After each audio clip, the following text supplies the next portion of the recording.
दर्शक ने सवाल भेजा है सुज़लॉन एनर्जी पे। गौरांग जी, आपसे सवाल होगा। सुज़लॉन एनर्जी ये कहना चाह रहे हैं कि मौजूदा स्तर पर लॉन्ग टर्म के लिए ले सकते हैं क्या? आपकी क्या सलाह होगी सुज़लॉन पर?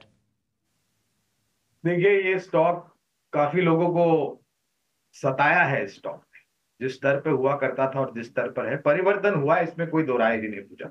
लेकिन बुनियादी तर्क के आधार पर अगर आपको ग्रीन एनर्जी यानी कि सूर्य से उत्पादन होने वाली सोलार एनर्जी या फिर सूर्य ऊर्जा या फिर वायु से उत्पादन होने वाली वायु ऊर्जा या फिर विंड पावर, यहाँ पर निवेश करना है तो हमारी इस पर तो कवरेज नहीं है, इसलिए विशेष रूप में टिप्पणी नहीं करूंगा। लेकिन टाटा पावर, एनटीपीसी, सीएससी जैसी कंपनियां हैं जहां पर हम खरीद की राय दे रहे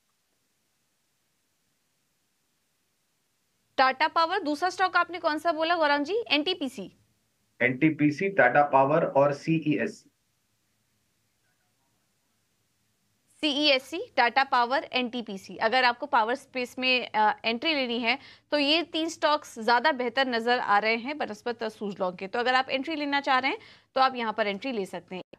उनका सवाल कोल इंडिया पे, हालांकि उन्होंने लेवल्स नहीं बताए, लेकिन कोल इंडिया पर नज़रिया चाहते हैं कि फिलहाल के हिसाब से अगर हम देखें तो क्या नज़रिया बन रहा है। इसके अलावा एक और दर्शक हैं शैलेंद्र प्रताप, वो साउथ इंडियन बैंक पर नज़रिया चाहते हैं। 32 रुपए की खरीद है इनकी। गौरांग सर, जरा कोल इंडिया पर सबसे पहले राय दीजिए। तो प्रशांत, कोल इंडिया पर ही नहीं, हम साउथ इंडियन बैंक पर भी राय देंगे क्योंकि हमारी कवरेज दोनों पर है। इस तीसरी तिमाही के आंकड़े को लेकर के थोड़ी बहुत परिस्थिति कमजोर थी। और एक चीज आपको ध्यान में रखनी चाहिए कि कोल इंडिया जिस कारोबार है, कोयले की खदान यानी कि कोल माइनिंग, तो कभी कभी ऐसी परिस्थिति होती है कि कोल माइनिंग करते करते जो क्वालिटी आती है कोल की, वो इतनी बेहतर नहीं होती है। कुछ कारणों को लेकर के जिस मात्रा में माइनिंग की जाती है उसके आंकड़े नीचे आते हैं, क्योंकि कुछ परिस्थितियां आती है, ऐसी आती है कि उनको काम काज थोड़ा बहुत रुकाना पड़ता है वगैरह वगैरह। तो और पिछले साल भर में आप देखने जाए प्रशांत, तो मेरे ख्याल से इस कंपनी ने अच्छा रुझान दिया है।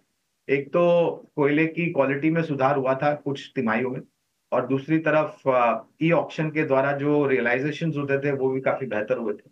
और कोयले की मांग को लेकर के तो कोई प्रश्न चिन्ह है ही नहीं। तो अगर निवेश लंबी अवधि के लिए तो पहले तो बने रहे।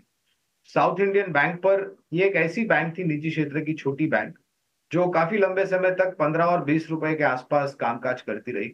फिर यहाँ पर भी अगर आप देखने जाएं तो पिछले कुछ तिमाहियों से नतीजों में बहुत बेहतर सुधार हुआ है। फिलहाल जो लक्ष्य हम लेकर के चल रहे हैं साउथ इंडियन बैंक पर, वो करीबन 40 रुपए के आसपास है लंबी अवधि के लिए।